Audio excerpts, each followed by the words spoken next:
जब गणेश जी महाराज प्रथम गिनती में आ गए थे और माता जगत जननी जगदम्बा ने भगवान शिव से कह दिया था, देवाधिदेव महादेव आपने गलती कर दी कि गणेश जी को प्रथम गिनती में कर दिया। तो देवाधिदेव महादेव ने कहा, इसने मेरी परिक्रमा करी है, माता पिता की परिक्रमा करी, पृथ्वी की परिक्रमा के बराबर माता पिता की परिक्रमा को बताया, इसलिए मैंने इनको प्रथम गिनती में रख दिया।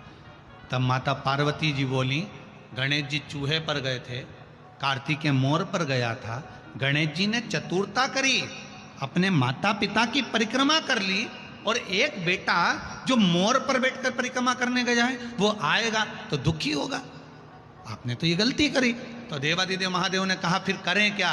इतने में माता पार्वती ने कहा देवाधिदेव महादेव से, भोलेनाथ आपने अपने पुत्रों के सम्मुख में एक गलती कर दी कि एक बेटे ने बुद्धि का परिचय दिया और उसको प्रथम बना दिया, और दूसरा बेटा अपने शरीर से परिश्रम कर कर परिक्रमा कर कर आ रहा है, उसको प्रथम नहीं बनाया। मैं आपसे आज एक वर मांगती हूं, अगर देना चाहें तो दे दीजिए। शंकर जी ने कहा मांगो पार्वती, कौन सा वर चाहिए। माता पार्वती ने कहा वर दीजिए, आप बिल्कुल भोले हो, आप बिल्कुल सरल हो, आपके बराबर दुनिया में कोई भोला हो ही नहीं सकता कि बेटे ने तुम्हारी परिक्रमा करी और तुमने उसको पूरी तिजोरी की चाबी सौंप दी। बेटे ने परिक्रमा करी और तुमने उसको पूरी प्रॉपर्टी सौंप दी, पूरी जायदाद दे दी, और एक बेटा जो शरीर से परिश्रम कर रहा है वो नहीं दिख रहा।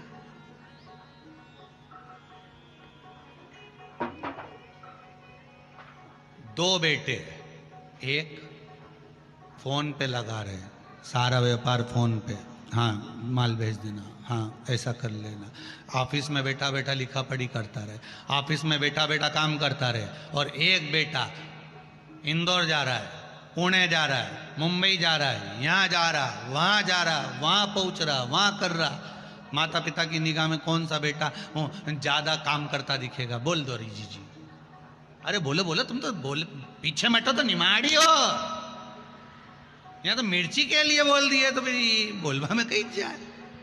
तुम घबराना वबराना नहीं, तुम तो बोलो। सबको क्या लगेगा, ये बेचारा वहां जा रहा है, वहां जा रहा है, घर छोड़ रहा है, परिवार छोड़ रहा है, काम तो सारा यही कर रहा है, और दूसरा वो तो मोबाइल पर लगा। पर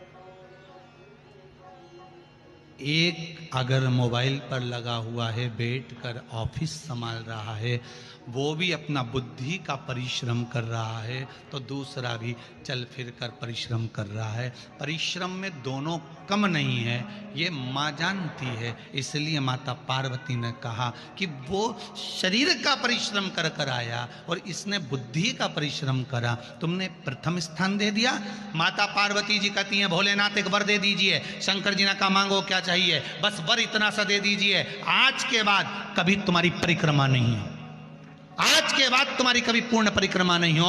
अगर कोई पूर्ण परिक्रमा करेगा तो उसका करा हुआ सारा पुण्य समाप्त हो जाएगा। शंकर जी ने कहा तथास्तु। भोलेनाथ बोले तथास्तु। इसलिए पार्वती ने कहा आपकी आधी परिक्रमा होगी, जहां से चले थोड़ी दूर तक घूमे, जहां से जल निकलता है उसको पार नहीं किया गया, वापस घूमकर वहीं से आ गए, आपकी आधी परिक्रमा होगी। क्योंकि हम भोले इतने हो, कोई परिक्रमा लगाकर चले गया तो तुम दे दो। तुम्हारे तो बचन, लंका अधिपति रावण ने आकर कह दिया था कि प्रभु सोने की लंका दे दो, दे दी। एक दिन उसने कह दिया पार्वती जी को दे दो, निकल ले जा।